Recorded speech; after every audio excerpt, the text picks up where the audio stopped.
नमस्कार, हर घर पाठशाला में आपका स्वागत है। आज हम स्टडी करेंगे नया चैप्टर नंबर 14, अध्याय 14 और इस चैप्टर का नाम है प्रैक्टिकल ज्योमेट्री, प्रायोगिक ज्यामिति। चलो स्टार्ट करते हैं कुछ बेसिक इंस्ट्रूमेंट के साथ।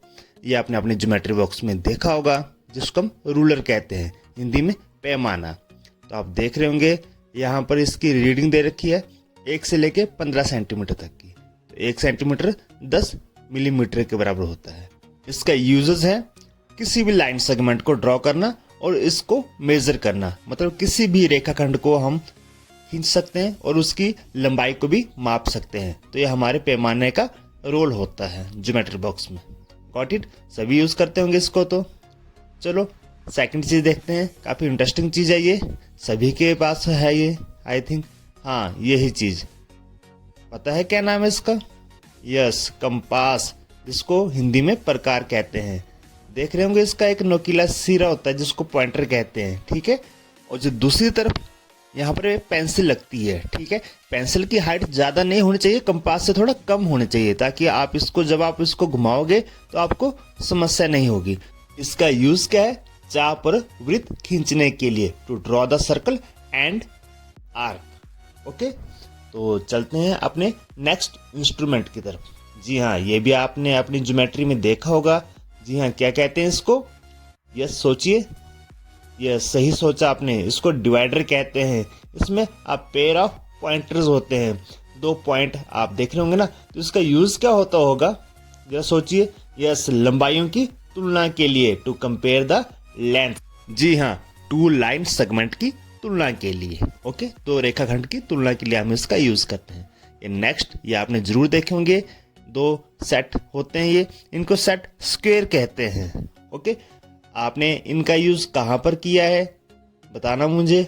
ओके, तो पहले हम देख लेते हैं कि ये होते कैसे हैं। और से देखने के बाद पता चलता है कि ये त्रिभुज आकार के यंत्र हैं। ओके, एक जो यंत्र है, देखिए इसमें 30 डिग्री का एंगल होता है, तो दूसरी तरफ 60 डिग्री का होता है। ओके, इनमें एक कॉमन चीज क्या है? यहाँ पर 90 डिग्री का एंगल होता है। ये जो सेट स्क्वायर होते हैं, ये एक राइट एंगल ट्रायंगल की शेप के होते हैं। ओके, तो दूसरा जो सेट स्क्वायर है, ये भी एक राइट एंगल ट्रायंगल की तरह ही होता है, बट इसके दोनों को जो कोण है वो 45 डिग्री के होते हैं। इसलिए इस सेट स्क्वायर को 45 डिग्री का सेट स्क्वायर भी कह सकते हैं। और देखिए यहाँ पर इसका 90 डिग्री का एंगल ये होता है। तो इस तरह से आपने दोनों सेट स्क्वायर देख चुके हैं आप, ठीक है। हम इनका यूज करेंगे नेक्स्ट एक्सरसाइज में। ओके, आकृति आपने ज्योमेट्री बॉक्स में देखी होगी। जी हाँ, उसी की बात हो रही है। ये है प्रोट्रैक्टर, चांदा जिसको हिंदी में कहते हैं, जिसकी रेंज 0 से 180 डिग्री होती है। आप देख रहे होंगे 2 रीडिंगें दे रखी होंगी यहाँ पर। एक लेफ्ट से 0 जा रहा है 180 तक, ठीक है, फिर राइट से भी 0 आ रहा है लेफ्ट के 180 तक। तो इस तरह से 2 रीडिंगें दे रखी हुई हैं यहाँ पर आपको अर्धवृत्त के आकार में। इस तरह नीचे एक बेस पॉइंट, एक बेस लाइन राइट की तरफ, एक बेस लाइन लेफ्ट की तरफ। चलो देखते हैं हम इसको यूज कैसे करेंगे। तो ये देखो, ये इसका बेस पॉइंट है। ओके, अब बेस पॉइंट से हमारे तरफ जब राइट साइड से जो अब लेग लाइन जा रही है लेफ्ट की तरफ, तो हम इनर वाला सेमी सर्कल की मेजरमेंट यूज करेंगे, याद रखना इस बात को। ओके, और जब आप लेफ्ट साइड की बेस लाइन से हमारी जो लेग लाइन चलती है, तो हमारा जो आउटर वाली जो मेजरमेंट है, जो मापन दे रखा 0 से 180 डिग्री, वो वाला यूज करना है। Got it? अब हम देखते हैं ये जो 130 और 140 के बीच में जो 10 पार्ट दे रखे हैं, ये टोटल कितने डिग्री के हुए? 10 डिग्री के।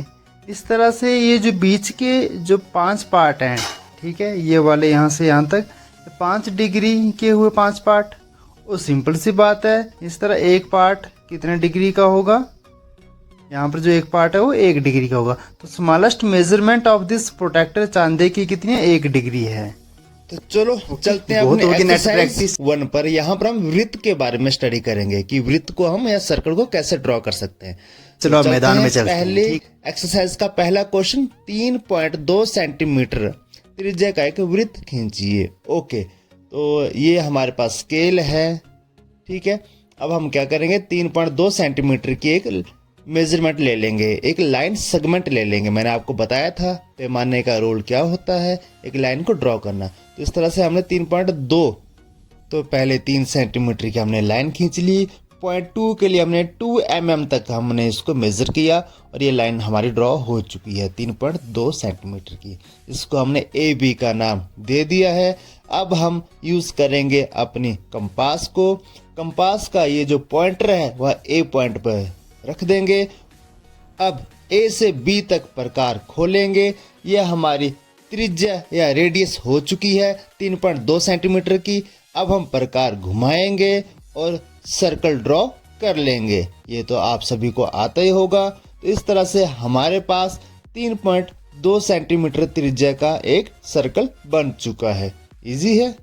ओके, तो चलते हैं अपने नेक्स्ट क्वेश्चन की तरफ। एक ही केंद्र को लेकर 4 सेंटीमीटर और 2.5 सेंटीमीटर त्रिज्या वाले 2 वृत्त खींचिए। With the same centre draw 2 circle of radius 4 centimetre and 2.5 centimetre. तो हमने एक ही केंद्र लेना है, मतलब जो सेंटर होता है सर्कल का वो एक ही होगा और उसी सेंटर से हमने 2 त्रिज्याएं लेनी है और 2 सर्कल ड्रॉ करने हैं। क्वेश्चन समझिए अपना, ठीक है ना। तो चलो पहले हमने एक त्रिज्या ले ली जो कि 4 सेंटीमीटर हमें बोल रखी थी। Got it. ये हमने ओ पॉइंट ले लिया, 4 सेंटीमीटर हमारे पास एक त्रिज्या आ चुकी है। इस तरह से कंपास 4 सेंटीमीटर हमने खोल ली है। अब हम ड्रॉ करेंगे सर्कल और ये हमने कर लिया सर्कल ड्रॉ। ओके, अब सेंटर ओ ही रखना है। ओके, सेंटर ओ ही रखेंगे, बट जो दूसरी जो त्रिज्या है वो कितनी होगी हमारे पास, वो बोली थी 2.5 सेंटीमीटर। तो 2.5 सेंटीमीटर हमने एक त्रिज्या ले ली है उसी सेम सेंटर से। देखो ओ से लिया हमने, सेंटर सेम ही रखा, बस ये ध्यान रखना। ओके, अब प्रकार हमने 2.5 सेंटीमीटर खोल दी है। अब हम एक सर्कल ड्रॉ कर देंगे। इस तरह से सेम सेंटर पर 2 सर्कल ड्रॉ हो चुके हैं। एक की त्रिज्या 4 सेंटीमीटर है और दूसरे की त्रिज्या 2.5 सेंटीमीटर है। इस तरह से क्वेश्चन भी आपका सॉल्व हो चुका है। अब चलते हैं अपने नेक्स्ट क्वेश्चन की तरफ। एक वृत्त और उसके कोई 2 व्यास खींचिए। यदि आप इन व्यासों के सिरों को जोड़ दें तो कौन सी आकृति प्राप्त होती है। यदि व्यास परस्पर लंब हो तो कौन सी आकृति प्राप्त होगी। आप अपने उत्तर की जांच किस प्रकार करेंगे। तो चलो करते हैं इस क्वेश्चन को। एक वृत्त खींचेंगे, उसके 2 व्यास खींचेंगे, ठीक है ना। तो सबसे पहले हमने अपने कंपास ले ली है, ये हमने वृत्त खींच लिया है। अब हमारा जो नेक्स्ट जो इसका स्टेप है वो क्या है कि हमने इसके 2 डायमीटर 2 व्यास खींच लेने हैं। ओके, व्यास आपको पता है केंद्र से होकर जाने वाली रेखा व्यास कहलाती है। तो एक व्यास हमने ये खींच लिया और ये दूसरा व्यास भी हमने खींच लिया है। ओके, 2 व्यास हम यहाँ पर खींच चुके हैं। Okay, 2 diameter draw 2 diameter. Okay, तो ये आपके पास 2 डायमीटर है। अब हम इनके सिरों को मिला देते हैं। ओके, जब आप इनके सिरों को मिलाएंगे तो हमारे पास एक आकृति बन जाएगी। वही आकृति आपने पहचाननी है, वो क्या है। ओके, तो चलो पहले हम इनके सिरों को मिला देते हैं। चलो एक सिरा मिला दिया, एक लाइन खींच दी, दूसरा सिरा भी मिला देते हैं। इस तरह से हमने दूसरी लाइन भी खींच दी है। अब बाकी के जो 2 सिरे हैं या 2 लाइन हम ड्रॉ कर लेते हैं। इस तरह हमारे पास एक क्वाड्रिलेटरल एक चतुर्भुज बन चुकी है। हमारा काम क्या है, यहाँ पर ड्रॉ कर दिया। अब ये पहचानना है कि कौन सी चतुर्भुज है, ये हमारा क्वेश्चन है। समझ गए आप। अब हम गौर से देखते हैं कि ये जो चतुर्भुज बनी हमारे पास ABCD। ओके, इसकी प्रॉपर्टीज को स्टडी करते हैं अब। ओके, तो इस चतुर्भुज में क्या है। सबसे पहली बात, हमारे पास जो डायगोनल है AD और BC ये बराबर हैं, इक्वल हैं। क्यों है इक्वल, क्योंकि सर्कल के डायमीटर जो ठहरे। ओके, तो ये बात क्लियर होगी कि इस चतुर्भुज के जो डायगोनल है वो क्या है, बराबर हैं। ओके, दूसरी बात, यहाँ पर हम त्रिज्याएं देख रहे हैं OA, OB, OC, OD। एक वृत्त की सभी त्रिज्याएं बराबर होती हैं, तो डायगोनल क्या हो गए, डायगोनल भी बराबर थे और उन्होंने एक दूसरे को बाइसेक्ट किया था, समद्विभाजित किया था। ये तभी होता है जब एक रेक्टेंगल हमारे पास बनती है। जी हाँ, तो इन प्रॉपर्टी से पता चला कि ये जो हमारे पास फिगर बनी है, आकृति बनी है, यह एक आयत है, रेक्टेंगल है। ओके, गॉट इट, समझ चुके हैं। अब आपने बस प्रॉपर्टी को स्टडी करना है और आपने बताना है, पहचानना है कि कौन सी हमारे पास क्वाड्रिलेटरल बन चुकी है। ओके, अब सेकंड पार्ट क्वेश्चन का क्या था, इसमें भी यही था कि सेकंड पार्ट में आप एक सर्कल ड्रॉ कीजिए। ओके, सर्कल ड्रॉ करने के बाद आप डायमीटर खींच लीजिए। अब इन डायमीटर में क्या था, डायमीटर में ये था कि जो डायमीटर है आपस में परपेंडिकुलर होने चाहिए, मतलब ये 90 डिग्री पर कटने चाहिए। तो इस तरह से हमने इनको 90 डिग्री पर काट लिया है। ओके, तो 90 डिग्री पर कटने के बाद हमने इनको सिरों को मिला दिया है। जब हमने इनके सिरे मिला दिए हैं तो हमारे पास एक आकृति यहाँ पर बन चुकी है। तो देख रहे हैं आप, ये सिरे मिल चुके हैं हमारे पास, तीसरा सिरा मिल चुका है और चौथा भी मिलने के बाद हमारे पास एक आकृति बन चुकी है। ये भी क्वाड्रिलेटरल ही है। ओके, ABCD, हमारा काम है इसको ये पहचानना है कि कौन सी आकृति है, कौन सी क्वाड्रिलेटरल है। ओके, कौन सी चतुर्भुज है, ये हमारा जानना अब उद्देश्य है। तो पहली बात, हमारे पास OA, OB, OC, OD ये सभी इक्वल हैं, क्योंकि ये क्या है, त्रिज्या है। एक वृत्त की त्रिज्या सभी बराबर ही होती हैं। अब देखिए, गौर से देखिए, AC और DB ये भी इक्वल हैं, क्योंकि डायमीटर जो ठहरे और ये परपेंडिकुलर भी हैं।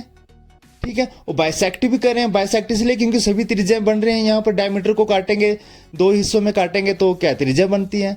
90 डिग्री पर इसके डायगोनल कट रहे हैं।